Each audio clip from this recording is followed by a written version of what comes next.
कोटा रावत भाटा रोड पर जवाहर सागर के जंगलों में बुधवार देर रात आर.के. पुरम पुलिस ने कोचिंग छात्रा का शव बरामद किया। मृतका कोचिंग छात्रा 2 दिनों से लापता थी, जिसकी गुमशुदगी भी जवाहर नगर थाने में दर्ज थी। पुलिस ने छात्रा का मेडिकल बोर्ड से पोस्टमार्टम करवाया है। एसपी केसर सिंह शेखावत ने बताया कि छात्रा 6 जून को कोचिंग जाने की कहकर हॉस्टल से निकली थी, लेकिन वापस नहीं लौटी, जिसके बाद छात्रा की गुमशुदगी का मामला दर्ज करवाया गया। जांच के बाद सामने आया कि छात्रा की सोशल मीडिया पर गुजरात के एक युवक के साथ दोस्ती हुई थी और 5 मई को युवक छात्रा से मिलने के लिए कोटा आया था। ये पूरी जानकारी पुलिस को मृतका छात्रा के मोबाइल फोन से बरामद हुई है, जिसके बाद पुलिस ने मामले को गंभीरता से लेते हुए छात्रा की तलाश शुरू कर दी और तकनीकी अनुसंधान के बाद छात्रा की लोकेशन जवाहर सागर बांध की तरफ आई। सीसीटीवी फुटेज के आधार पर सामने आया कि छात्रा किसी युवक के साथ रावत भाटा रोड की तरफ गई थी, जिसके बाद छात्रा के मोबाइल को ट्रेस करती हुई जवाहर सागर के जंगलों तक पहुंच गई, जहां पर छात्रा का शव पुलिस ने बरामद कर लिया।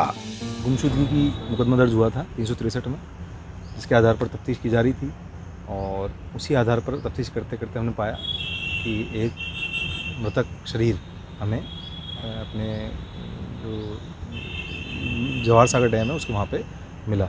उसके आधार पर आगे कार्रवाई की जा रही है। उसमें पोस्टमार्टम अभी करवाया जा रहा है और SHO राम भरोसी हैं दादाबाड़ी CI साहब, वो इसमें अभी तक तफ्तीश कर रहे हैं। तो इस बारे में अभी तो बहुत सी चीज़ें नहीं कही जा सकती, लेकिन हाँ मामला प्रथम दृष्टया नज़र में आ रहा है और आगे पूरी इसमें अनुसंधान किया जा रहा है। चोट के निशान ज़रूर हैं शरीर पर, उसके लिए पोस्टमार्टम रिपोर्ट आ जाएगी तो और भी ज़्यादा क्लियर हो जाएगा। बाकी सिर पर चोट के निशान हैं। कोचिंग में पढ़ने वाली एक नाबालिग लड़की के संबंध में पुलिस के पास एक रिपोर्ट दर्ज हुई थी मिसिंग होने की। इसमें 363 IPC का मुकदमा दर्ज हुआ था। तलाश के दौरान कुछ महत्वपूर्ण साक्ष्य मिले, जिससे ये पता लगा कि लड़की की अंतिम लोकेशन जवाहर सागर डैम के आसपास जंगल में है।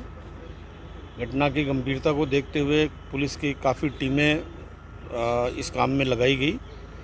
डिप्टी SP CO4 और CO1 के नेतृत्व में पूरा जाब्ता इस पूरे अभियान में लगा और काफ़ी मशक्क़त के बाद लड़की की डेड बॉडी जंगल में मिली, जवाहर सागर डैम के पास में चंबल नदी के किनारे पर। उसके बाद जो साइबर एक्सपर्ट्स के द्वारा जो कॉल एनालिसिस किया गया, उसमें एक संदिग्ध नंबर आया, वो गुजरात से संबंधित था। गुजरात के SOG के SP साहब से हमने संपर्क किया। देर रात्रि में उनके द्वारा उस संदिग्ध व्यक्ति को पकड़ा गया है, जिसको हमारी टीम लेकर के आ रही है। ये लड़का संभवतः 5 तारीख को यहाँ पे कोटा में आया था और अभी रास्ते में उससे पूछताछ पर सारी चीज़ें सामने आई। मौके के जो हालात हैं और कुछ जो स्पॉट्स हैं, जो घटनास्थल है, उस पर कुछ पत्थरों पर खून के निशान लगे हुए हैं। तो ऐसा प्रतीत होता है कि किसी पत्थर को सिर पर डाला गया होगा, तो उससे सिर में गंभीर चोट आई है और बाद में जिस तरह से कई पत्थरों पे निशान है खून के, उससे लगता है कि उसको घसीट करके आगे छिपाने के उद्देश्य से कहीं आगे डाला गया है।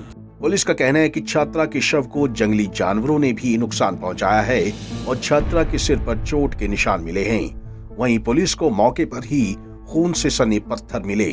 ऐसे में पुलिस की एक टीम को गुजरात भेजा, जहां गांधीनगर से युवक को हिरासत में ले लिया है। पंजाब केसरी टीवी के लिए कोटा से योगेंद्र महावर की रिपोर्ट।